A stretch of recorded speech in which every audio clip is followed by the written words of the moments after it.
Welcome to Teja academy. మనం group 2 మెయిన్స్కి సంబంధించి సైన్స్ అండ్ టెక్నాలజీలో గాలి కాలుష్యం అనేటువంటి టాపిక్ గురించి మాట్లాడుతున్నాం. ఈ గాలి కాలుష్యం అనేటువంటి టాపిక్లో ముఖ్యంగా గతంలో మనము పర్టిక్యులేటెడ్ మ్యాటర్స్ గురించి మాట్లాడుతున్నాం. ఇది మళ్ళీ రెండు రకాలను మాట్లాడినాం. ఒకటి PM 2.5, ఒకటి PM 10. సార్, ఈ PM 2.5ను సూక్ష్మ పర్టిక్యులేటెడ్ మ్యాటర్ అని, దీన్ని స్థూల పర్టిక్యులేటెడ్ మ్యాటర్ అని మాట్లాడుకోవడం జరిగింది. వీటినే ఫైన్ పర్టిక్యులేటెడ్ మ్యాటర్ అని, దీన్ని కోర్స్ పర్టిక్యులేటెడ్ మ్యాటర్ అని మాట్లాడుకోవడం జరిగింది. సార్, దీన్ని RSPM అంటారు, రెస్పిరేటరీ సిస్టమ్ పర్టిక్యులేటెడ్ మ్యాటర్ అంటాం. ఎందుకనగా ఈ 2.5 అనేవి తొందరగా సులభంగా మన రెస్పిరేటరీ సిస్టంలోకి వెళ్ళిపోయి మనకు వ్యాధులు కలగజేస్తాయి. సార్, ఈ PM అనేవి ఏమేమంటే ఇప్పుడే మనం మాట్లాడుకున్నాం, వాహనాల నుంచి విడుదలవుతుంది. స్టబుల్ బర్నింగ్ అనగా మన మూలను, ఉదాహరణకు ఈ వరి మూలను కాల్చిన, గోధుమ మూలను కాల్చిన ఈ PM 2.5, PM 10 అనేవి గాల్లోకి విడుదలవుతాయి. చాలా ఇంపార్టెంట్, బ్రెయిన్లో ఫీడ్ చేయాల్సింది ఏంటంటే ఈ PM 2.5, 10 అనేవి ఏ రూపంలో ఉంటాయంటే సార్ సల్ఫేట్స్ అయినా ఉంటాయి, సల్ఫేట్స్ రూపంలో అయినా ఉంటాయి, నైట్రేట్స్ రూపంలో అయినా ఉంటాయి. సార్, ఏ రూపంలో అయినా ఉండవచ్చును. సల్ఫేట్స్ రూపంలో అయినా ఉండవచ్చు, నైట్రేట్స్ రూపంలో అయినా ఉండవచ్చు. ఇంకా సూట్ అంటాం సార్, మసి.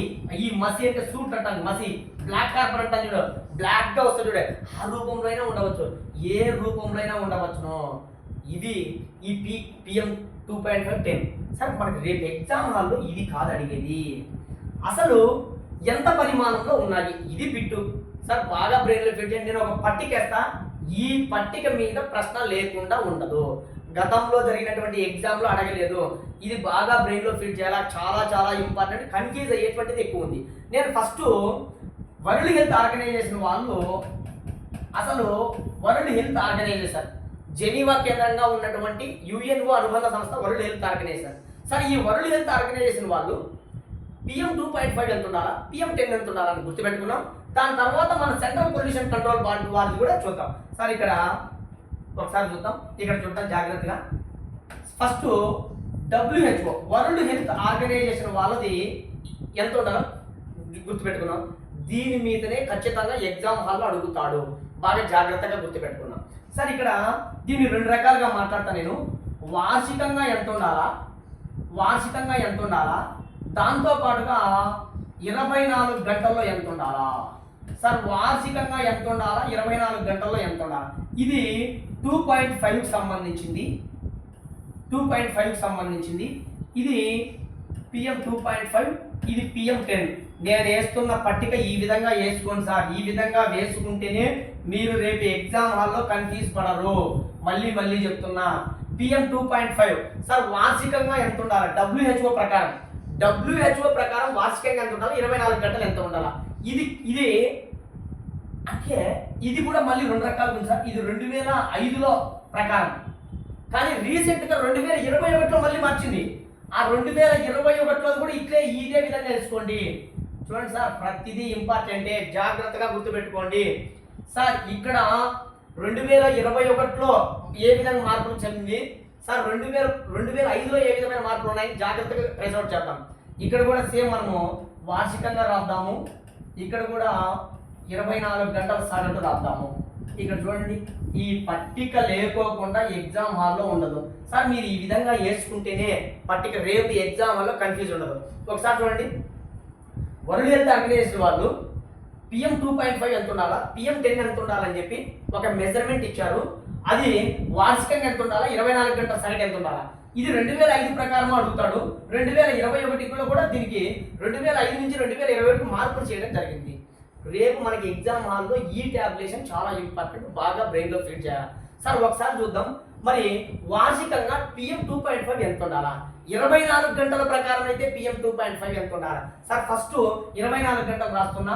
ఈ 24 గంటల్లో PM 2.5 ఎంత ఉండాలంటే 10 ఉండాలి సార్, 10 ఉండాలి. సార్, ఇక్కడ PM 10 ఎంత ఉండాలంటే 20 ఉండాలి. ఏమో సార్, దానికి డబల్ చేసినాము. చూడండి, 24 గంటల సమయంలో 10-20 ఏంటంటే సార్ మైక్రోగ్రామ్స్. సార్, బాగా గుర్తుపెట్టుకోండి, 100 క్యూబిక్ మీటర్లలో 100 క్యూబిక్ మీటర్ల గాలి తీసుకున్నాం అనుకో, ఆ గాలిలో ఈ 10 మైక్రోగ్రామ్స్ ఉండాలా.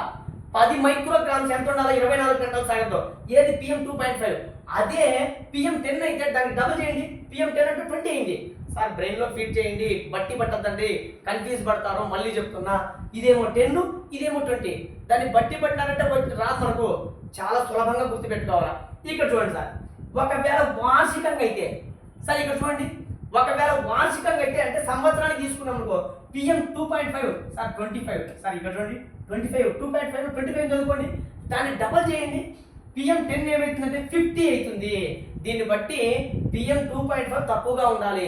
ఎందుకోసం అంటే అది ఎక్కువ ఉందంటే ఇప్పుడే అది చాలా ప్రమాదకరం సార్. RSPM అంటారు దాన్ని, రెస్పిరేటరీ సిస్టమ్ పర్టిక్యులేటెడ్ మ్యాటర్స్ అంటాం కదా సార్. ఈ పట్టిక ట్యాబులేషన్ చాలా చాలా ఇంపార్టెంట్, బ్రెయిన్లో ఫీడ్ చేయండి సార్. ఇప్పుడు చూద్దాం, ఇది 2005లో WHO వాళ్ళు ఇచ్చింది, కానీ 2021లో లేటెస్ట్గా దీన్ని మార్పులు చేయడం జరిగింది సార్. ఇట్లా రాసుకుంటారు, ఇట్లా పట్టిక వేసుకుని 4 సార్ ప్రాక్టీస్ చేయండి. మరి ఇప్పుడు 2021 సంవత్సరంలో 24 గంటల సగటు ఏమొచ్చింది, వార్షిక సగటు ఏ విధంగా వచ్చిందో చూద్దాం సార్. ఏమి లే, దీన్ని 10 ఉంది కదా, 24 గంటలు మారుతారా, ఈ 10 ఏం చేద్దంటే తగ్గించండి, 5 తగ్గించండి, 5 అని పెట్టేసేయండి, బట్టి పట్టద్దండి, కన్ఫ్యూజే లేదు. 20 ఉంది కదా, 20 ఉంది కదా, దీన్ని కూడా 5 తగ్గించండి, 5 తగ్గితే ఎంత 15 అవుతుంది మైక్రోగ్రామ్ సార్. 100 క్యూబిక్ మీటర్లకు 5 మైక్రోగ్రామ్స్ ఉండాలా, ఇక్కడ 15 మైక్రోగ్రామ్స్ ఏమి ఉండాలా, PM 10 ఉండాలా. ఇక్కడ చూడండి సార్, ఇక్కడ చూడండి, ఇక వార్షికంలో ఇక్కడ 25 ఉంది కదా, ఇక్కడ 25ను కన్ఫ్యూజ్ పడద్దండి. ఎందుకోసం అంటే ప్రతిదీ 5 తగ్గించాలా సార్. ఇక్కడ మాత్రం 10 తగ్గించండి, డైరెక్ట్ 25 కాస్త 15 మైక్రోగ్రామ్గా మారిపోయింది, అనగా 25 నుంచి 15 వచ్చింది సార్. ఇక్కడ కేవలం 5 మాత్రమే తగ్గించండి, ఇక్కడ 10 తగ్గిస్తారు, ఇక్కడ 5 మాత్రమే తగ్గించండి, 45 మైక్రోగ్రామ్స్ సార్. ఒకటే రోజు రాదు, మీరు ఏ విధంగా అయితే ట్యాబ్లెట్స్ ఇచ్చానో అదే విధంగానే నేర్చుకోండి, బ్రెయిన్లో ఫీడ్ చేయాల్సిందే. బట్టి పట్టాలో ఏం చేస్తారో దీని మీద ప్రశ్నలు ఖచ్చితంగా, మన గ్రేడ్ 2 అనలిస్ట్ ఎగ్జామ్లో దీని మీద ప్రశ్న అడిగాడు. PM 2.5 అనేది వార్షికంగా 2021 ప్రకారం ఎంత శాతం ఉండాలి, ఎంత 100 క్యూబిక్ మీటర్లకు ఎంత ఉండాలి చూడండి. PM 2.5 వార్షికంగా 15 ఉండాలి 2021 ప్రకారం సార్. ఇది పట్టిక ఒకటే రోజు రాదు, ప్రాక్టీస్ చేయండి. ఫస్ట్ 2005 చదవండి, 2021 చదువుకోండి, ఎందుకంటే రేపు ఎగ్జామ్ హాల్లో ఏది అడుగుతాడో తెలియదు. మరి అదే particulated matter central pollution control board వారు, వెరీ వెరీ వెరీ ఇంపార్టెంట్. అదే విధంగానే సెంట్రల్ పొల్యూషన్ కంట్రోల్ బోర్డు వారు మరి ఎంత ఉండాలా, ఇది మన ఇండియాలో sir central pollution control board అనేది 1974వ సంవత్సరంలో న్యూఢిల్లీ బేస్డ్ ఆధారంగా ఏర్పాటు చేసినటువంటి ఒక సంస్థ. మరి సెంట్రల్ పొల్యూషన్ కంట్రోల్ బోర్డు వారి అభిప్రాయం ప్రకారం చూడండి, ప్రతిదీ ఇంపార్టెంటే సార్. రేపు ఎగ్జామ్ హాల్లో వాడు ఏది అడుగుతాడో తెలియదు, కాబట్టి మనం గుర్తుపెట్టుకోవాల్సిందే. సెంట్రల్ పొల్యూషన్ కంట్రోల్ బోర్డు వారి అభిప్రాయం ప్రకారం PM 2.5 ఎంత ఉండాలి, PM 10 ఎంత ఉండాలి. ఇక్కడ చూడండి, ఈ రెండు కూడా గుర్తుపెట్టుకోండి.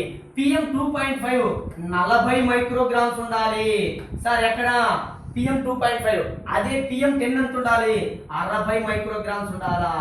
ఇది బిట్టు సార్, ప్రతిదీ జాగ్రత్తగా ట్రేస్ అవుట్ చేసుకోండి. ఇవంతా కూడా టాబ్లెట్స్ మీ దగ్గర ఉంటేనే రేపు ఎగ్జామ్ హాల్లో మీరు సక్సెస్గా ఎగ్జామ్ హాల్లో రాయగలరు సార్. ఇండియాలో అయితే 40-60 గుర్తుపెట్టుకోండి. అదే విధంగానే WHO ప్రకారం 2005లో 2021లో PM 2.5 ఎంత ఉండాలా, PM 10 ఎంత ఉండాలా, ఇవన్నీ గజిబిజిగా ఉంటుంది. కానీ మీరు పెన్ను పేపర్ తీసుకొని ప్రాక్టీస్ చేసుకో, దగ్గర రాసుకోండి. తరచుగా కాదు, ఖచ్చితంగా అడుగుతాడు, దాంట్లో నో డౌట్. రేపు మీకు ఎగ్జామ్ హాల్ ప్రశ్నాపత్రం కఠినంగా ఉంది అంటే ఈ ప్రశ్నలు లేకుండా ఉండదు. సరే, నెక్స్ట్ జాగ్రత్తగా ట్రేస్ అవుట్ చేసుకొని జాగ్రత్తగా రాసుకోండి. మరి ఈ PM 2.5ను ఏ విధంగా కంట్రోల్ చేయొచ్చు సార్? PM 2.5ను ఏ విధంగా కంట్రోల్ చేయొచ్చు? PM పర్టిక్యులేటెడ్ మ్యాటర్స్ ఉన్నాయి కదా, మరి వీటిని ఏ విధంగా కంట్రోల్ చేయొచ్చు ఒకసారి చూద్దాం. ఇంకా ఎక్కడి నుంచి విడుదలవుతుందో మాట్లాడదాం. ఒకవేళ ఈ PM 2.5 కానీ PM 10 కానీ ఏ విధంగా కంట్రోల్ చేయొచ్చు అంటే సార్, బాగా గుర్తుపెట్టుకోండి. ఎందుకోసం అంటే రేపు ఎగ్జామ్ హాల్లో ఇట్లాంటివి కూడా అడుగుతాడు. ఇప్పుడు ఉదాహరణకు స్క్రబ్బర్స్ ఉన్నాయి, స్క్రబ్బర్స్, catalytic converters,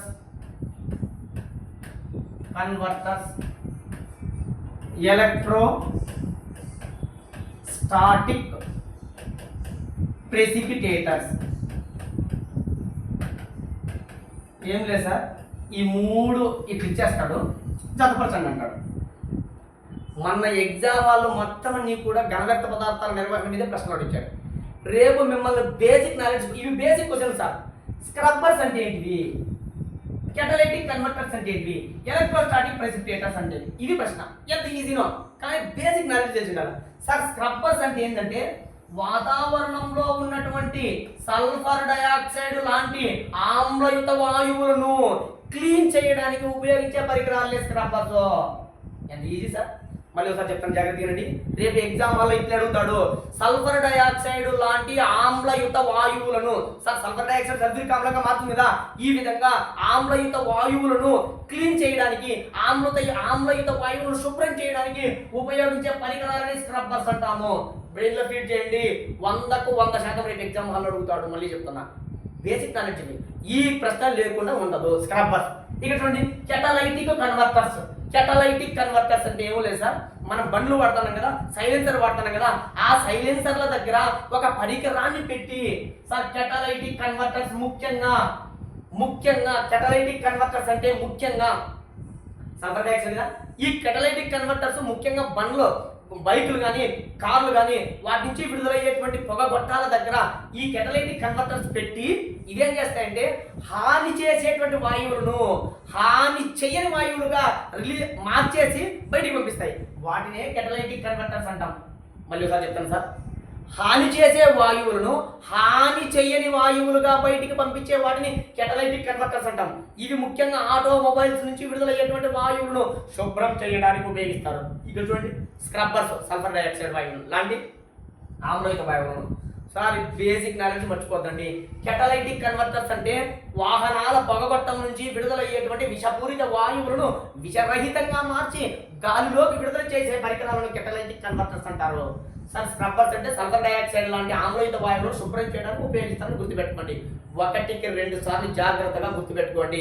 స్క్రబ్బర్స్ అంటే సల్ఫర్ డయాక్సైడ్. మళ్ళీ చెప్తున్నా, స్క్రబ్బర్స్ అంటే సల్ఫర్ డయాక్సైడ్ గుర్తుకు రావాలి. సార్ ఇక్కడ చూడండి, ఎలక్ట్రోస్టాటిక్ ప్రెసిపిటేటర్స్ వెరీ ఇంపార్టెంట్. ఇది దీని మీద ప్రశ్న అడుగుతాడు. ఏం లేదు సార్, ఫస్ట్ ఎలక్ట్రోస్టాటిక్ ప్రెసిపిటేటర్స్ అంటే ఏంటివి? ఎలక్ట్రోస్టాటిక్ ప్రెసిపిటేటర్స్.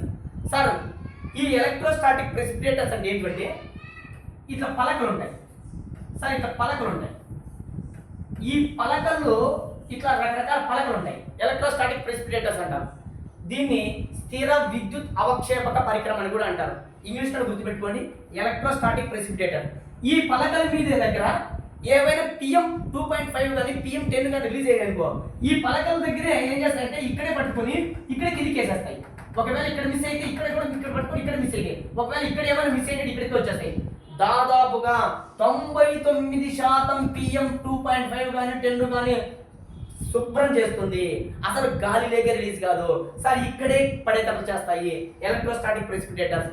అయితే కాస్ట్ ఎక్కువ, కానీ 99% పర్టికులేటెడ్ మ్యాటర్స్ ఇక్కడే శుభ్రం చేస్తాయి. రేపు ఎగ్జామ్ హాల్లో ఒకవైపు స్క్రబ్బర్స్, ఒకవైపు కెటలైటిక్ కన్వర్టర్స్, ఇంకొక వైపు ఎలక్ట్రోస్టాటిక్ ప్రెసిపిటేటర్స్ అని ఇస్తాడు సార్. ఇచ్చినప్పుడు ఏం చేయాలంటే జతపర్సెంట్ అంటాడు.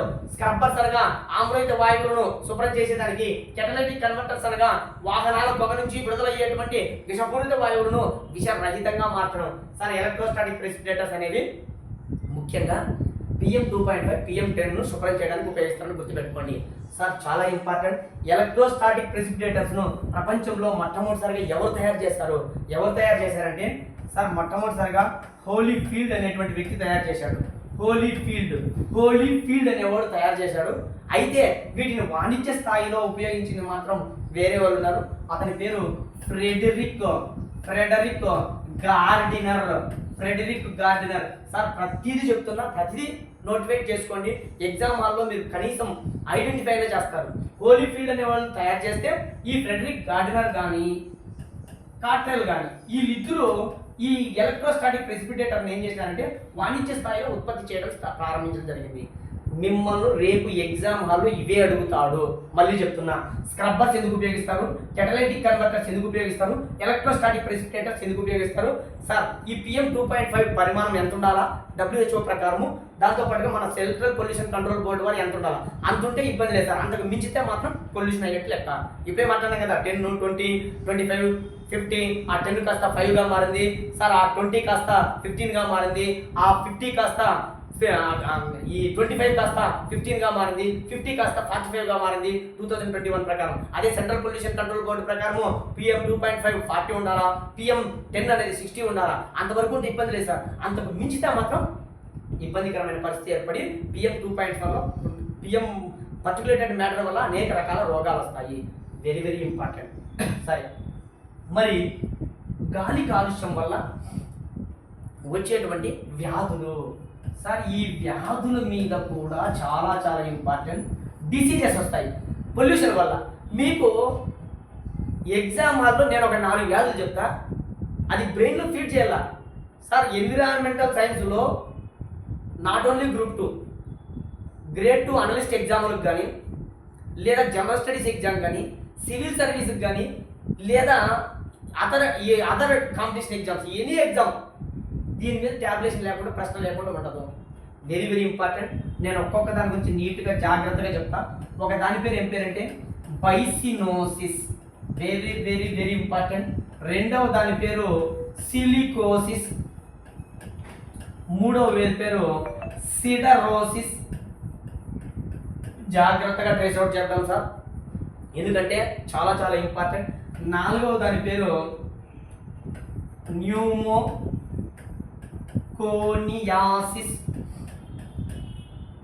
ఐదవ దాని పేరు ఆస్బెస్టాసిస్, ఆరవ వ్యాధి పేరు బెరీలియాసిస్. మిమ్మల్ని ఇన్ని వ్యాధుల్లోకెల్లా మిమ్మల్ని కన్ఫ్యూజ్ పడిచ్చి ఒకవైపు వ్యాధులు ఇచ్చి అవతల వైపు కారణాలు రాయమంటాడు. చాలా చాలా ఇంపార్టెంట్. దీని మీద డిఎస్సిలో అయితే ఇంతకు ముందు ఉన్నటువంటి పేపర్లో 9th క్లాస్లో ఉన్న సిలబస్లో ఉండేది వ్యాధులు, ఎన్విరాన్మెంటల్ సైన్స్ సంబంధించి చాలా ఇంపార్టెంట్. బాగా బ్రెయిన్లో పెట్టారు సార్. ఒక్కొక్క వ్యాధి అసలు చిట్ట చివరి సిస్ అని చూడండి. ఎప్పుడన్నా ఎక్కడన్నా సిస్ వచ్చిందంటే అది డిసీజ్ అంటే వ్యాధి సార్. ఒకసారి చూద్దాం. Byssinosis, very very very important sir, బాగా గుర్తుపెట్టుకోవాలా. ఈ బైసినోసిస్ అనేది ఎవరైతే ముఖ్యంగా కాటన్ మిల్లుల్లో పనిచేస్తారో, ముఖ్యంగా కాటన్ మిల్లులు అంటే ఏంటంటే సార్ మామూలుగా ఈ నూలు వస్త్ర పరిశ్రమ అంటారు కదా, ఈ కాటన్ మిల్లులో పనిచేసినప్పుడు ఆ PM పర్టికులేటెడ్ మ్యాటర్స్ వాళ్ళ లంగ్స్లోకి వెళ్ళిపోయి వాళ్ళకు వచ్చేటువంటి లంగ్స్కి వచ్చే డిసీజ్ పేరే బైసినోసిస్ సార్. కాటన్ మిల్లులు, నూలు వస్త్ర పరిశ్రమ, very very very very important. నూలు వస్త్ర పరిశ్రమ నుంచి వచ్చేది సార్. మన బట్టల వైపు చూస్తానే మనకు బైసినోసిస్ గుర్తు రావాలా. దీనిని బైసినోసిస్కే ఇంకో పేరు బ్రౌన్ లంగ్ డిసీజ్ అని కూడా అంటారు. ఇది కూడా గుర్తుపెట్టుకోండి సార్. బ్రౌన్ కలర్ లో వస్తుంది కాబట్టి ఆ ఊపిరితిత్తులకు, ఆ లంగ్స్ కు బ్రౌన్ కలర్ లోకి మారిపోతాయి కాబట్టి దీన్ని బ్రౌన్ లంగ్ డిసీజ్ అంటాం సార్. ఈ బ్రౌన్ లంగ్ డిసీజ్ అన్నా బైసినోసిస్ అన్నా ఒకటే.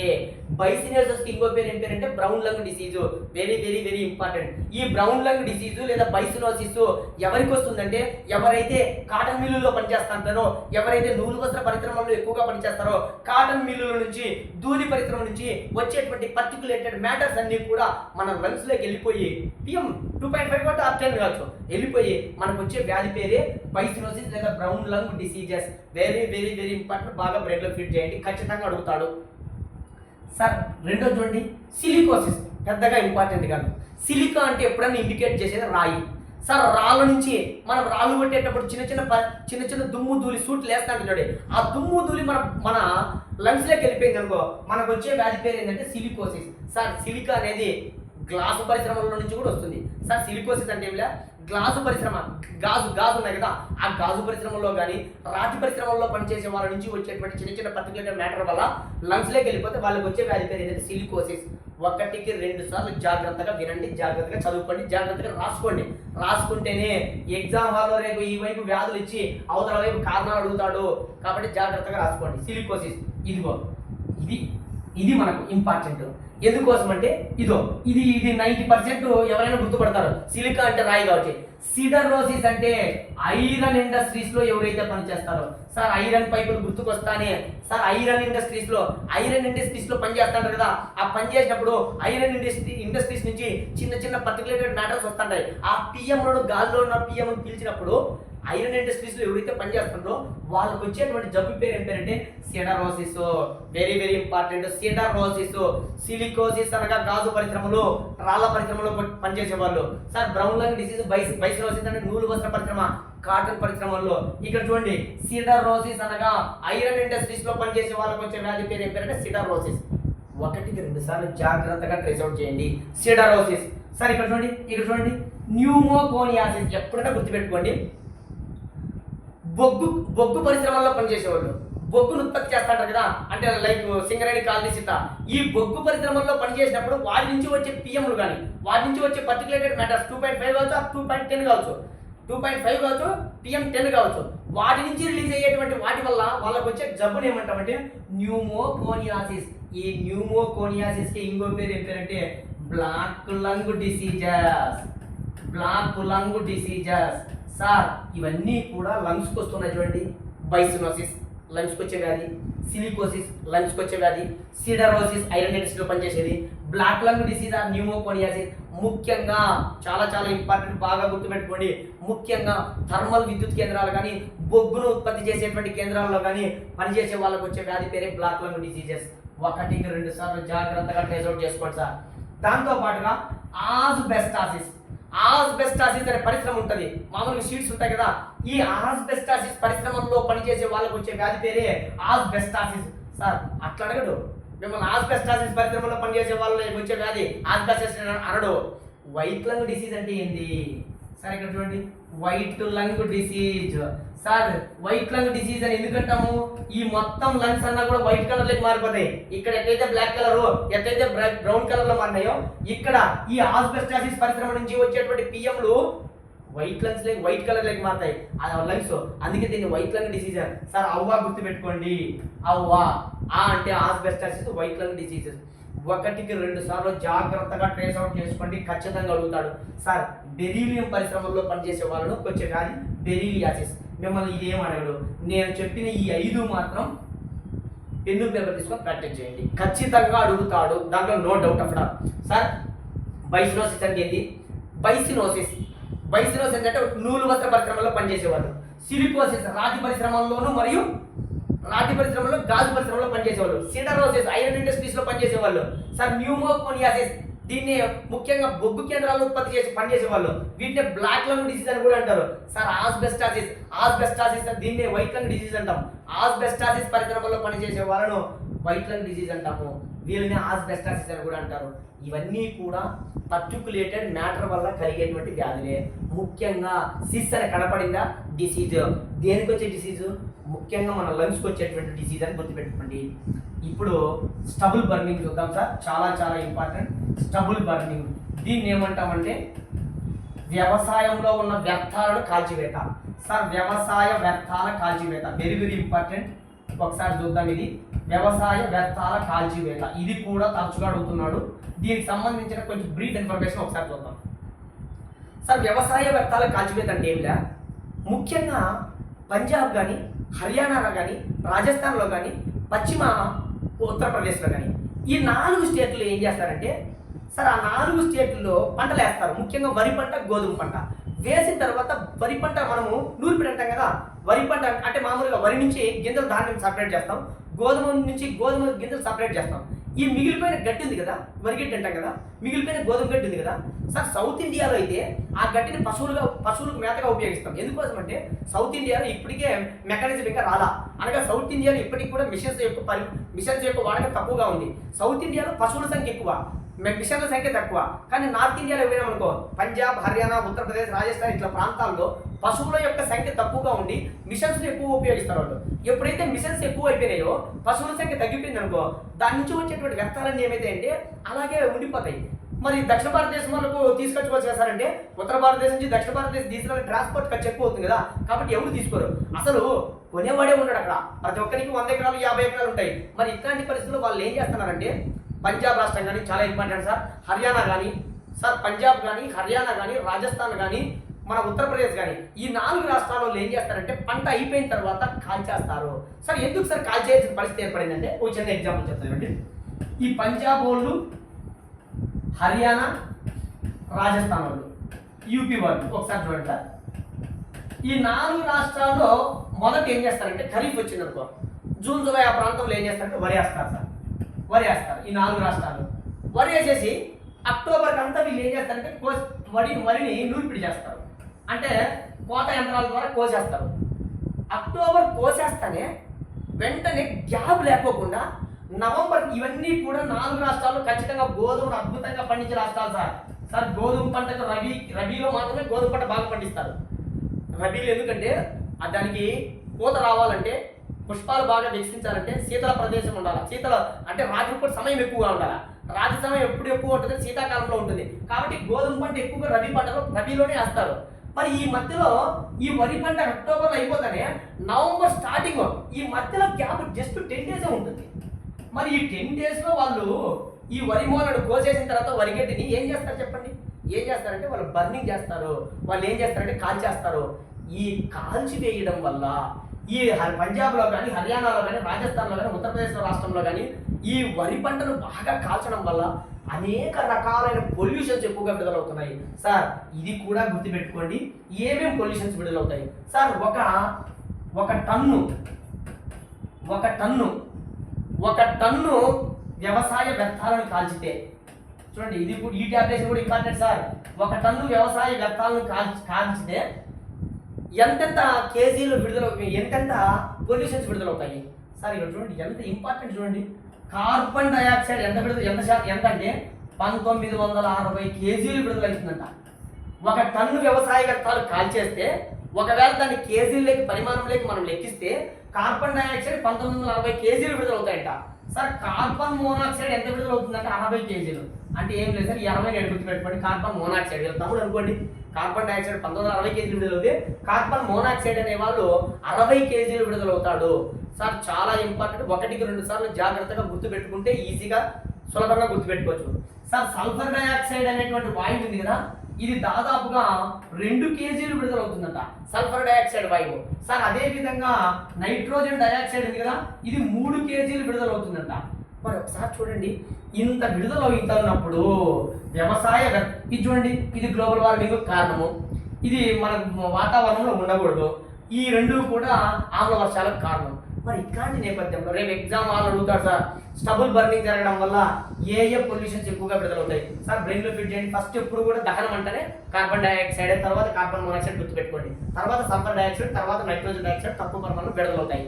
మరి ఆటోమేటిక్గా పర్టికులర్ మ్యాటర్ కూడా విడుదలైపోతాయి.